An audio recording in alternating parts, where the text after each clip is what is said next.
Good morning. Here we are again on another wonderful Tuesday morning. Today I have a guest with me. His name is Brannon.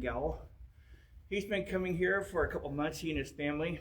Uh, he's become a member of our worship team. He plays guitar with our pastor and everything like that.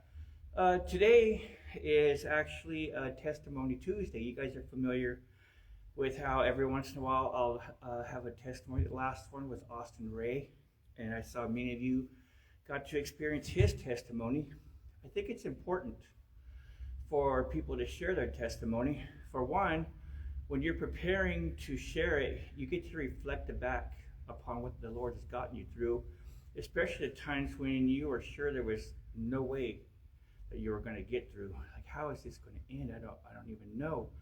And then you cry out to the Lord, and He does this miraculous thing, and then you end up where you are today, going, "Wow, I know that was you." So today I'm bringing Brannon in. He has a pretty powerful testimony to share, and I think it's fitting for such a time as this. So Brannon, if you would go ahead. Yeah, so I was born in Anaheim, California, and from the outside looking in, my life was really anything that any child could dream of. I had everything I wanted. Going on trips all the time. A lot of the materialistic things I was showered with in my life, but that covered up a lot of evil that was going on in my life. My parents divorced when I was 3 years old. There was 50-50 custody, so I went, back and forth between my mom's and my biological father. But right around the age of 5, it's kind of when I started to realize the things that were going on at my dad's house, and for a long time it seemed normal because I didn't know any better. I was just a young child, but like I said, my dad, he gave me everything I wanted. I was racing BMX. We were going to the desert all the time. I started playing guitar, and I had the best of the best equipment. He paid for everything that I needed to get better at the things I wanted to be when I was older. And then the evil started really happening. There was a lot of sexual abuse, a lot of physical and verbal abuse, and it messed me up in the head a lot because when I went from his house to my mom's house, it was a whole change, and I started to realize that I didn't want to be over there anymore at my dad's, but at the same time, that's where all of my materialistic things were, and that's where I had the most fun, but I wasn't treated right. So it did do a number on my head as a child. My mom, no one's perfect, but even though my mom never treated me with any abuse or anything, she was striving to be, one of the best family law attorneys in California, and she was newer at it, when I was younger. She was just really getting deep into it. So she wasn't always around. I spent a lot of time with babysitters, and we had like a live-in house cleaner that, babysat us all the time, and either had secretaries or someone else pick us up from school, and I didn't really see much of her a lot. And then I think it was 1999 is when she got married to her husband now, Brian, which I consider to be my dad, because he's always treated me nice. There was a lot of struggles, and I think it was a lot from just childhood trauma that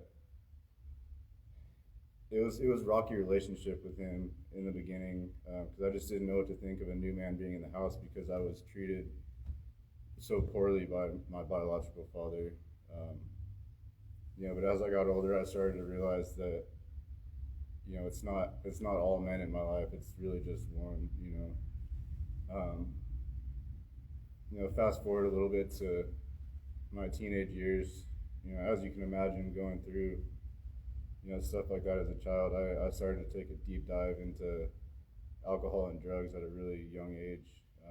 I was about, I'd probably say 12 or 13 when I took my first drink, and then by 15, I was doing hard drugs. And, I didn't really see it much anywhere else in my life. I'm the youngest of four. I have three oldest sisters, and they did a lot of drugs and stuff too in their life. But I didn't really. I was kind of immune to it, I guess, because they weren't really around. They were a lot older than me. But I started doing real bad in school, failing all of my classes, and my mom didn't know what to do with me. And so she actually sent me in junior high. She sent me to a Christian school, Calvary Chapel in Murrieta, and my family. I consider myself raised in a Christian home, but my mom, we didn't really go to church that much. My grandparents definitely did on my mom's side. They actually went to a Baptist church out here in Bakersfield. So I guess you could say my spiritual life was not really there growing up until I went to that Christian school, and I didn't really know what to think because it was kind of a punishment for me, you know. It was just, it wasn't long before I got kicked out of there, let me say that. And she had no other choice but to send me back to regular school, and then everything just multiplied. The drugs got worse, the lying, the cheating, the stealing, the fighting, just everything got so bad. And then maybe about 16, I started to see the things that my dad was doing, and he was also doing drugs. He was a hardcore alcoholic. There was a lot of times that I would show up to his house from my mom's for the weekend, and he'd be passed out on the couch, and there's cocaine and alcohol and stuff everywhere. And there's one time that really struck me hard, and I called him to come and pick me up from my mom's house, and he wasn't answering. I called him several times, and he didn't live far from my mom, so I rode my bike down to his house, and I showed up, and he had a race car that he built that was just running in the garage with the garage door closed, and I knew something was wrong. And I went inside and saw him passed out and tried to wake him up, and he got up and just violently struck me in the face, and he ran upstairs and grabbed a shotgun and pointed it at my head. And that just did something to me as a teenager, and I ran out of the house and took off down the street and called my mom, and she was busy, but she got there as fast as she could.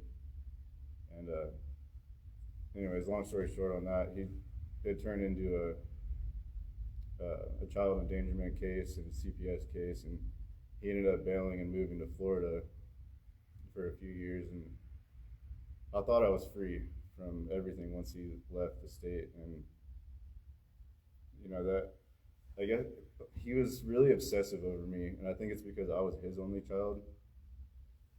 My other sisters are my half sisters, but he would call me at least every hour just to see what I was doing. And I think it's because he was so afraid of me telling everyone and telling my mom what had been going on at his house. And I was terrified. I was terrified to tell anybody, so I bottled it up for so long, and I think that's why I was lashing out the way I was. And all this, he moved back from Florida, and I was so far gone in my addiction.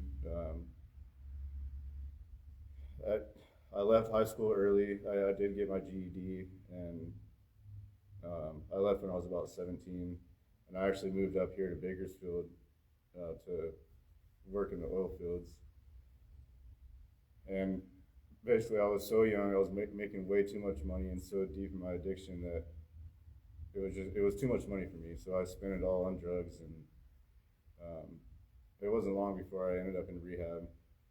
And like I said, my dad moved back to California, and when he moved back and saw that I was so deep in my addiction, that he tried to be the hero. He came and got me.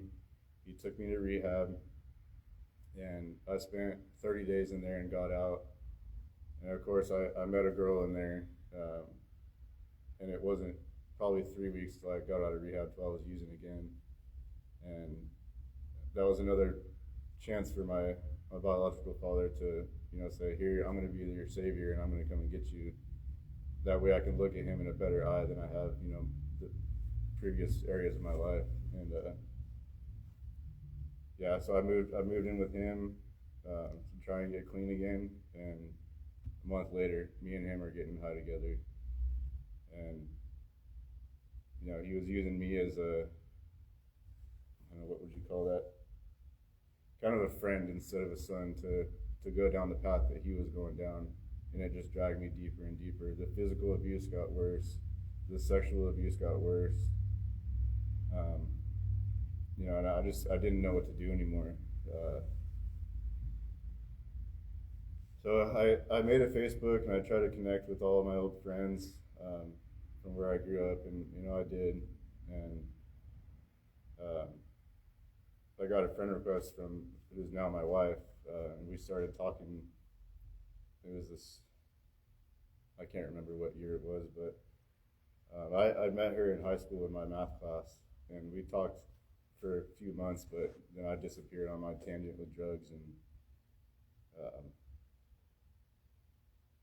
she, at that time, I didn't know God, but she was my savior. Quickly, I took that chance, and I moved in with her, and before you know it, we were engaged with two beautiful kids, and I never looked back. And we moved in with each other out in Murrieta, where I grew up, and we got our first apartment. And I had been sober for about 6 months, and again, I was right back at it. Went deeper and deeper and deeper into my addiction, relapse, and it was. I didn't know a way out. I couldn't find a way out, and I thought it was going to be her and my kids, and it just wasn't. I was so wrapped up in my own trauma and just guilt and everything I've done in the past that I just couldn't deal with it. I didn't know how to. And so, anyways, my biological dad, he moved out with my grandparents in North Carolina, and our relationship started to get better. And I don't know if it was just because I pushed that trauma so far down and tried to forget about it, and I just kept giving him chance after chance after chance. So I maybe thought that a geographical change would help me in my addiction. So we packed up with the kids and moved to North Carolina, and that's where things got really bad. Because I was 22, 23 years old, and so at that point I was over 18. I was ready to stand up to my father, and we fought all the time physically, and it wasn't about a few months, and I was back into my addiction again. I was a slave to the needle for a long, long, long time, and I thought that was the end. I thought I was going to die, and my wife was done, and she was trying to protect the kids, and I completely understand that. I mean, I would have too in that situation. So after dealing with that for almost 2 years, she packed up and left, and I thought we were going to separate. I thought I had lost my children, and for me, my children were my everything. Even through my addiction, I never put them in harm's way. I always made sure that they were fed and clothed and taken care of. I was just throwing myself down the gutter, and but yeah, that was my rock bottom, was seeing my kids go back across the country without me, and so that's what got me sober. And now I've been sober for 7 years,